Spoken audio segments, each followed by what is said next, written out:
নমস্কার বন্ধুরা, আজকের এই ভিডিওতে আপনাদের স্বাগত। আজকের এই ভিডিওতে আমরা জানব কিভাবে screener.in ব্যবহার করতে হয়। screener.in এর সাহায্যে কিভাবে আমরা মাল্টিব্যাগার স্টক খুঁজে পাবো তারই একটা ধারণা নেব আমরা আজকে। এটার জন্য আমরা প্রথমে screener.in এ চলে আসব। screener.in আসার পর নিচের এই স্ক্রিন অপশানটিতে ক্লিক করব। করার পর আমাদের সামনে ক্রিয়েট নিউ স্ক্রিন এই অপশানটি চলে আসবে, এটাতে ক্লিক করব। আমাদের সামনে ক্রিয়েট এ সার্চ কোয়ারি এটা চলে আসবে। এখানে কিছু প্যারামিটার আমাদের দিতে হবে, যার সাহায্যে আমরা খুঁজে বের করাবো মাল্টিব্যাগার স্টক।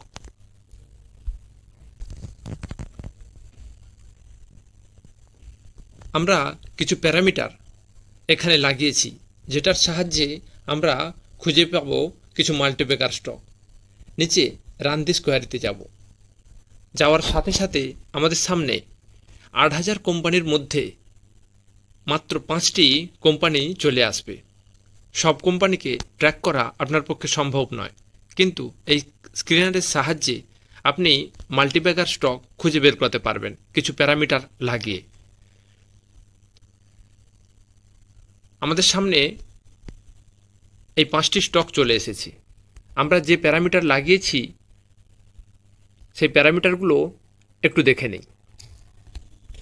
প্রথমে যে প্যারামিটারটি লাগিয়েছি সেটা মার্কেট ক্যাপিটালাইজেশন যেন 20,000 কোটির কম হয়।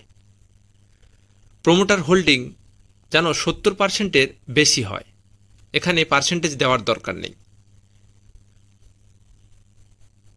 তারপরে অ্যান্ড দিতে হবে। রিটার্ন অন ক্যাপিটাল এমপ্লয়েড যেটা ROCE সেটা যেন 30% হয়, তারপরে অ্যান্ড দেবেন। রিটার্ন অন ইকুইটি সেটা যেন 20%-এর বেশি হয়, তারপরেও অ্যান্ড দিতে হবে। প্রতিটা প্যারামিটারের পরে অ্যান্ড দিতে হবে। মার্কেট ক্যাপ টু সেলস যেন 3-এর বেশি হয়। ক্যাপিটাল ওয়ার্ক ইন প্রোগ্রেস সেটা যেন বেশি হয় capital work in progress preceding year. গত বছর ক্যাপিটাল ওয়ার্ক ইন প্রোগ্রেস যত টাকার ছিল তার থেকে যেন এবছর বেশি হয়। ধরুন গত বছর কোনো কোম্পানি 100 কোটি টাকা ক্যাপিটাল ওয়ার্ক ইন প্রোগ্রেস ছিল, সেটা এবছর যেন 100 কোটির বেশি হয়। তার মানে আমরা চাইছি এমন কিছু কোম্পানি এক্সপ্যানশন করছে যার প্রফিট সামনের কোয়ার্টারে কোম্পানি পাবে। তারপরে রেখেছি প্যাগ রেশিও সেটা যেন 1-এর কম হয়। প্যাগ রেশিও 1.5 এটার অর্থ স্টকটি ওভার ভ্যালুড। প্যাগ রেশিও 1-এর নিচে এটার অর্থ স্টকটি আন্ডার ভ্যালুড।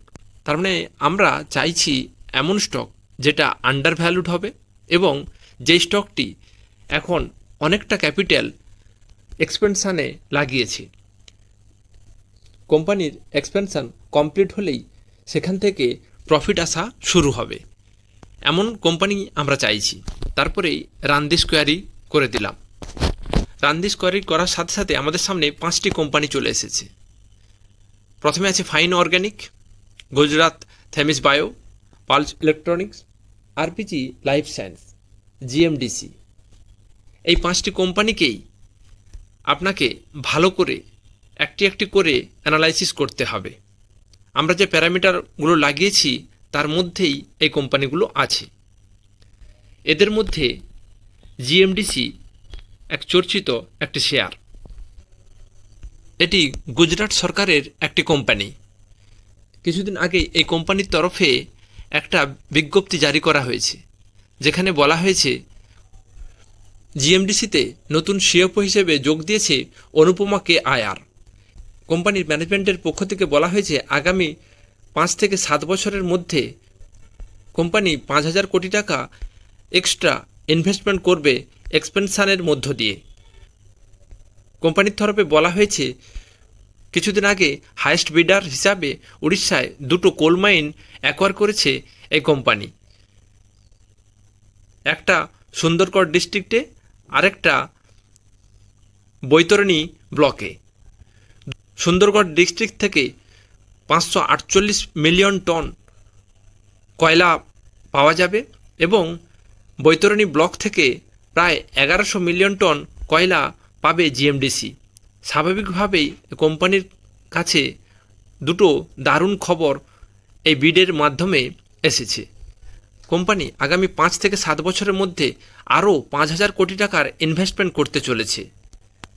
কোম্পানির তরফ থেকে বলা হয়েছে দুটো প্রজেক্ট যেটা উড়িষ্যাতে পাওয়া গিয়েছে এটা কোম্পানির ব্যাকবোন হিসাবে চিহ্নিত হয়েছে, যেখান থেকে কোম্পানি যে রেভিনিউ যে ইনকাম হবে, কোম্পানির নেট ওর্থ এখন 5,759 কোটি টাকা। এটা 2028 সালের মধ্যে 4 গুণ বেড়ে যাবে বলে কোম্পানির তরফে বলা হয়েছে। এটার জন্যই কোম্পানির স্টক একদিনে 13% বেড়ে গিয়েছে। কোম্পানি শুরু থেকে আজ পর্যন্ত এই প্রথমবার সবচেয়ে বেশি কোম্পানির শেয়ার একদিনে উঠেছে, সেটা 13%। স্বাভাবিকভাবে বুঝতেই পেরেছেন কোম্পানির এত বছরের কেরিয়ারে একদিনে এইরকম একটা মুভমেন্ট সেটা কোম্পানির ক্ষেত্রে কতটা লাভজনক। প্যাটের 30% এবং নেট ওয়ার্থের 5% ডিভিডেন্ড হিসাবে দেয়। কোম্পানির কাছে এখন পর্যন্ত 2,000 কোটি টাকার ক্যাশ আছে, সেটা কোম্পানির ম্যানেজমেন্টের পক্ষ থেকেই বলা হয়েছে। কোম্পানি এখন আশা করছে 2900 কোটি টাকার ক্যাপেক্স করবে বলে। স্বাভাবিকভাবে কোম্পানির ক্যাশ থাকার জন্য ক্যাপেক্স করতে খুব একটা অসুবিধা হবে না। আজকের দিনে জিএমডিসি মার্কেট ক্যাপ 12,359, এর পিই 14, প্রোমোটার হোল্ডিং প্রায় 74%।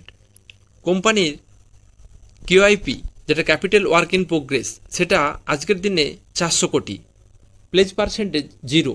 কোম্পানির প্রমোটার কোনো ধরনের শেয়ার বন্ধক রাখেনি।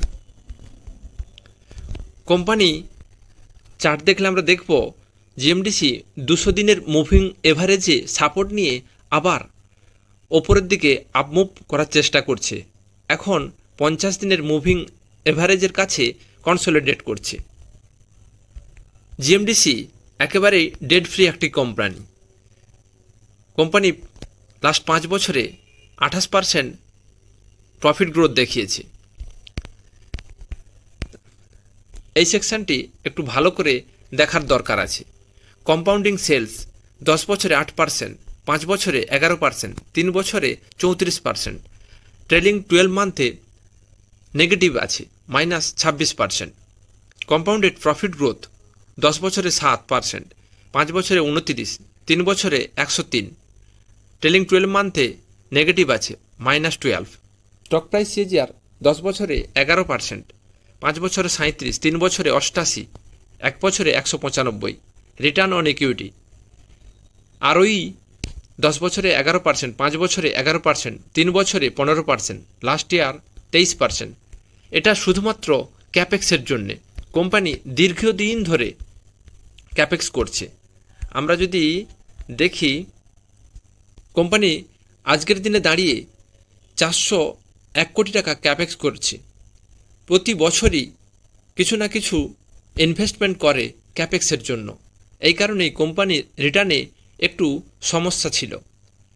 এই ক্যাপেক্স যখনই কমপ্লিট হবে তখনই কোম্পানির আস্তে আস্তে রেভিনিউ বাড়তে থাকবে।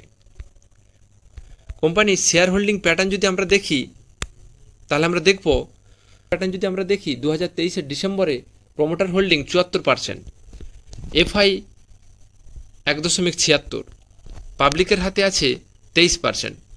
পাবলিকের মধ্যে যে সবচেয়ে ভালো দুটো নাম আছে সেটা হচ্ছে এলআইসি, যে life insurance corporation of India, একটা ভালো ইনভেস্টমেন্ট করে রেখেছে। সঞ্জীব আরোরা ভালো একজন ইনভেস্টর ভারতের, তিনিও ইনভেস্টেড হয়ে আছেন। আমরা যদি প্রোমোটার দেখি তাহলে আমরা দেখব গভর্নমেন্ট অফ গুজরাট গভর্নমেন্ট একটা ভালো স্টেক এখানে নিয়ে রেখেছে।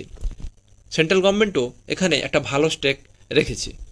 স্বাভাবিকভাবেই একটা ভালো ফান্ডামেন্টাল এবং ভালো প্রমোটারযুক্ত কোম্পানি এটি। জিএমডিসির ফিউচার গ্রোথের সম্ভাবনা বেশ প্রবল, কারণ কোম্পানির ম্যানেজমেন্টের পক্ষ থেকেই বলা হয়েছে 2028 সালের মধ্যে 4 গুণ নেটওয়ার্থ করবে তাদের এই কোম্পানি। রেয়ার আর্থ মিনারেল খোঁজার জন্য যে প্রজেক্ট তৈরি হয়েছে সেই প্রজেক্টে যদি সফল হয় তাহলে এই 4 গুণ নেটওয়ার্থ আরও বেড়ে যাবে।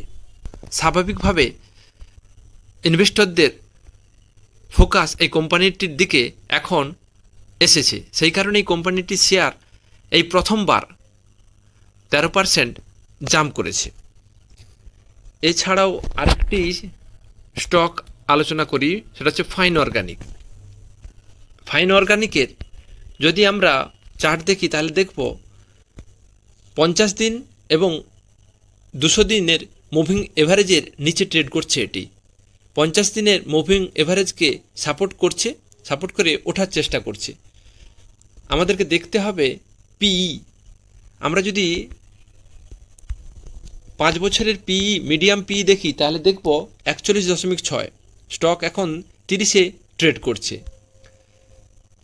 যদি 3 বছরের মিডিয়াম পিই দেখি তাহলে দেখব 49.6, যেটা আজকের তুলনায় অনেক ওপরে। স্বাভাবিকভাবেই অনেক আন্ডার ভ্যালু স্টক এটি। এরপরে আমরা ইভি এবিটা দেখি।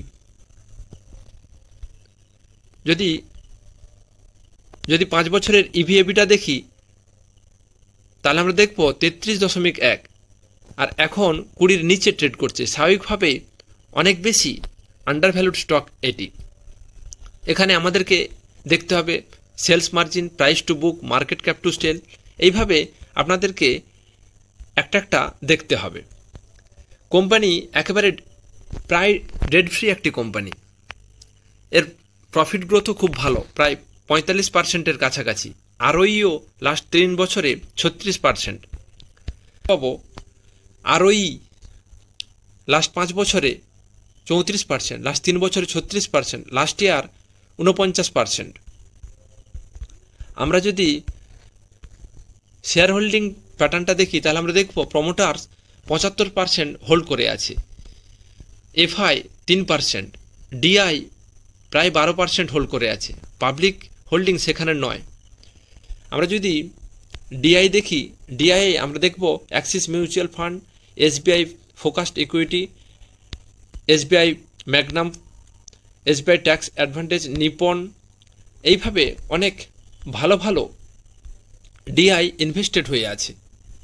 আর এফআই যদি দেখি, নামকরা এফআই এখানে আছে গোল্ডম্যান স্যাক্স।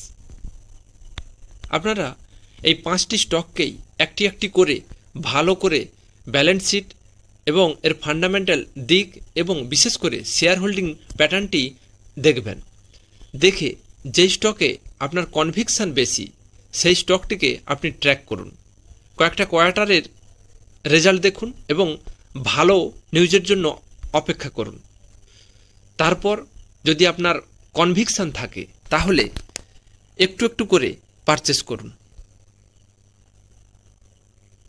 ভিডিওটি যদি ভালো লাগে আপনার বন্ধুদের সাথে শেয়ার করবেন, একটা লাইক করবেন এবং চ্যানেলটিকে সাবস্ক্রাইব করবেন। ধন্যবাদ। জয় হিন্দ।